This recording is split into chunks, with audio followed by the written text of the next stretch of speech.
اپنی جگہ سے بلانا، کچھ اللہ رسول کے باتوں کے بولنے کا ایک سلسلہ اس بات سے جاری ہے کہ قرآن میں اس کا ذکر ہے، فذکر ان الذکریٰ تنفع المؤمنین۔ اللہ رسول کی بات کو ایک دوسرے کے سامنے بولتے رہو، بولنے والے کے لیے بھی فائدہ ہے، سننے والے کے لیے بھی فائدہ ہے، کیونکہ ہم بھی محتاج ہیں، آپ بھی محتاج ہیں۔ جو آدمی محتاج ہوگا وہ دوسرے غنی کے سامنے، مالدار کے سامنے ہاتھ پھیلائے گا تو یہ بات اللہ کے لیے سزاوار ہے، کیونکہ اللہ غنی ہے، ہم لوگ محتاج ہیں، تو ہم ہمیشہ اللہ ہی کے سامنے اپنا ہاتھ پھیلائیں گے اور اپنا زبان اسی کے سامنے چلائیں گے، اپنا ماتھا اسی کے سامنے ٹکائیں گے اور اسی سے اپنا معروضہ پیش کریں گے، کیونکہ یہ اللہ نے نبی کے ذریعے سے بات بتایا، جب تک اللہ سے بندہ مانگتا رہے گا اللہ خوش رہے گا، جب اللہ سے مانگنا بند کر دے گا تو اللہ بھی ناراض ہو جائے گا۔ بلکہ ایک جگہ یوں کہا، جو انسان اللہ سے مانگنا چھوڑ دے گا تو پھر دوسرے لوگوں کے سامنے ہاتھ جوڑنے لگے گا، دوسرے لوگوں کے سامنے جو ہے اپنا ہاتھ پھیلانے لگے گا۔ یہ اللہ کا قاعدہ ہے، اللہ سے مانگنے والے کو کسی دوسرے کے حوالے نہیں کرتا، اور دوسرے کے سامنے جھکنے والے کو ہمیشہ دوسرے کے سامنے جھکتے رہے گا۔ مانگنے والے کی عادت ہوتی کرتے ہیں نا، وہ مانگتے پھرتے چاہے کتنے ہی مالدار کیوں نہ ہو۔ آج کل کچھ لوگ ایسے ہیں کوڑنگل میں، ابھی ہمارا داماد ہے نا، وہ ایک گھر میں کرائے سے پوچھا تو میں بولا بھائی کس کا گھر ہے، کیا ہے؟ فقیروں کا گھر ہے بولے، اور ارے میں بولا بھائی وہاں وہ گھر میں کہیں رہتا بھی ہے، لوگ فقیرہ بولیں گے نہیں مگر بہت مالدار ہے مام جان وہ لوگ۔ میں بولا فقیرہ ہے پھر کیا کام کیا کرتے ہیں وہ؟ منگوچ کھاتے ہیں ابھی تک کا، منگو کھاتے ہیں، بلڈنگاں بنائے کرائے سے دیکھو ہے، تو لوگوں کو ایک مانگنے کی عادت پڑی ہوئی ہے تو پھر وہ لوگ وہی کام کریں گے۔ تو کہا اللہ کا معاملہ بھی کچھ عجیب ہے، کتنا ہی دے مگر آدمی کی مزاج اور آدمی کی جو ہے خصلیت نہیں جاتی۔ اسی لیے کسی کہنے والے نے کہا جب آدمی اپنی خصلیت سے مجبور ہو جاتا ہے تو پھر وہ مجبوریت مرنے تک اب آخرت ہوتے، مرنے تک۔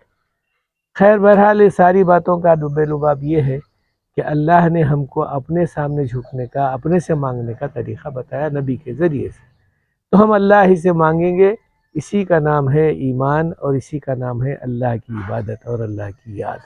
بس یہ اللہ کی یاد کرتے رہیں گے تو اللہ بھی خوش رہے گا، جس کو اللہ کے رسول صلی اللہ علیہ وسلم نے فرمایا میرا بندہ جب تک مانگتا رہے گا میرے سے میں خوش رہوں گا۔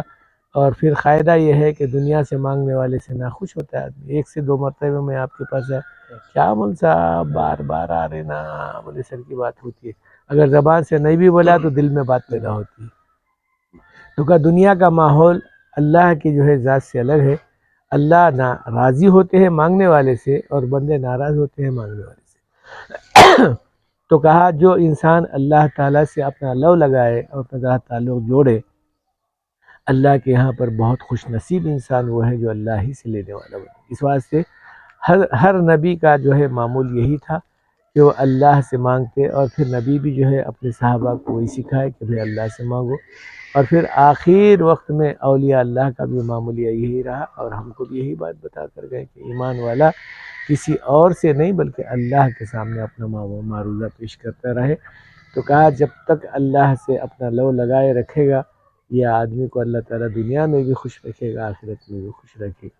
یہی بات نماز کے ذریعے سے ہوتی ہے، نماز کے سامنے ہاتھ جوڑ کر اللہ تعالیٰ کے سامنے جو ہے بند کر کھڑے رہنا، اور پھر اللہ کے سامنے اپنے آپ کو جھکانا یا سجدے میں جو ہے خاک میں اپنا اثر مٹانا، یہ ساری باتیں اللہ کے سامنے بہت زیادہ پسندیدہ ہیں۔ اسی لیے فرمایا ساری کی ساری عبادتوں میں سب سے محتمم بالشان عبادت اللہ کی عبادت یعنی نماز ہے۔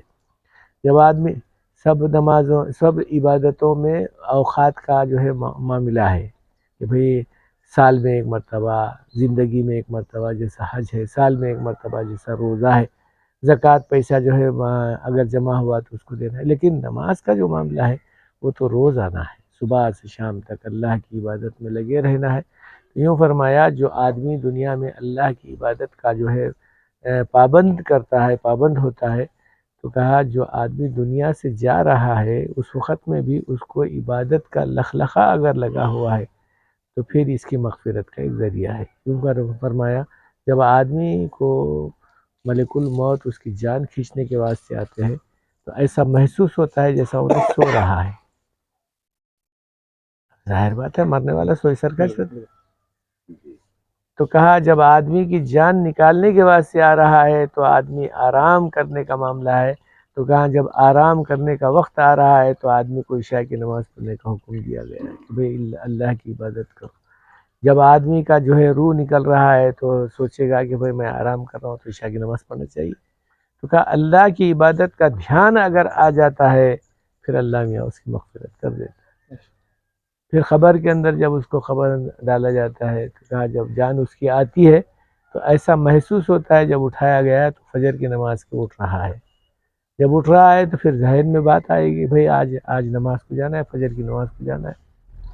تو کہا جب نماز کا جو ہے دھیان اس کے ذہن میں آئے گا تو عجیب اور غریب بات اس کے اندر یہ لکھی ہوئی ہے. خبر کے اندر آدمی مغرب کی طرف کو منہ کرنا ہے نا، کرتے ہیں نا اکثر، ادھر منہ کرتے. تو کہ جب آنکھ کھلے گی تو سورج ادھر سے نکلتا ہوا نظر آئے گا. اب رات میں دن میں وہ اللہ کا معاملہ ہے. جب دفن کر کے 40 قدم دور جاتے ہیں تو فرشتے آ جاتے ہیں تو اس کے ساتھ میں سوالات جوابات ہوتے ہیں. تو جب آنکھ کھلے گی اس کی جان ڈالنے کے بعد تو فوراً دیکھے گا کہ سورج ایک دم ارے فجر کی نماز آج چلے گئی، دھوپ نکل گئی. تو کہا اس کا خیال آنا ہی کہا کہ اللہ کی طرف سے مغفرت کا ذریعہ ہے. تو کہا جو فجر یعنی نماز کی پابندی گویا اللہ تعالیٰ کی طرف سے مغفرت کا ذریعہ بننے کا ذریعہ ہے. اسی لیے فرمایا کل قیامت میں سب چیزوں سے سب سے پہلے نماز کا حساب ہوگا کہ بھئی تیرے کو جو ہے دنیا میں بھیجایا گیا تھا، جب سے ہوش آیا اس وقت سے تو اللہ کی عبادت کرا نہیں کرا. اب ظاہر بات ہے کچھ کرا ہے تو پھر بولے گا، نہیں کرا ہے تو سوائے پچھتانے کا اور کیا کرے گا. تو کہا جو ہے نماز کی پابندی اللہ کی یہاں پر بہت ساری چیزوں کے اوپر حاوی رکھتی ہے. جو آدمی پابند ہوتا ہے نماز کا تو یوں فرمایا صبح اٹھ کر جب اللہ کے گھر کو جاتا ہے تو اللہ تعالیٰ کی طرف سے روزی تقسیم کرنے والے فرشتے مسجد پر اترتے ہیں. اب جب یہ جاتا ہے تو پھر اللہ تعالیٰ کی طرف سے وہ روزی کا جو ہے تقسیم کا معاملہ اس کے حوالے میں ہوتا ہے. یوں فرمایا نوم صبح تی امن اور رزقا، جب صبح میں دیر سے اٹھے گا تو روزی کا معاملہ اس کا ختم ہو جائے گا. لے کر مسجد کو جائے گا ظاہر بات ہے وہ اللہ میاں اس کے جو ہے حوالے کر دے.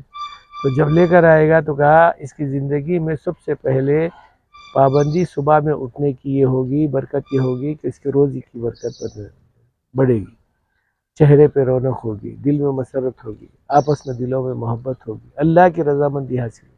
یہ ساری باتیں ہیں بشرط ہے کہ کرنے والا ہو. اب ہم کریں گے تو ہوگا، نہیں کریں گے تو کیا ہوگا. تو بہرحال ہماری گزارش ہے کہ فجر کی نماز کی پابندی ہونا ہے. باقی نمازیں جہاں ہمارے کو موقع ملا وہاں پڑھیں، لیکن فجر کی نماز اپنے گھر کے قریب کی مسجد کو آباد کریں.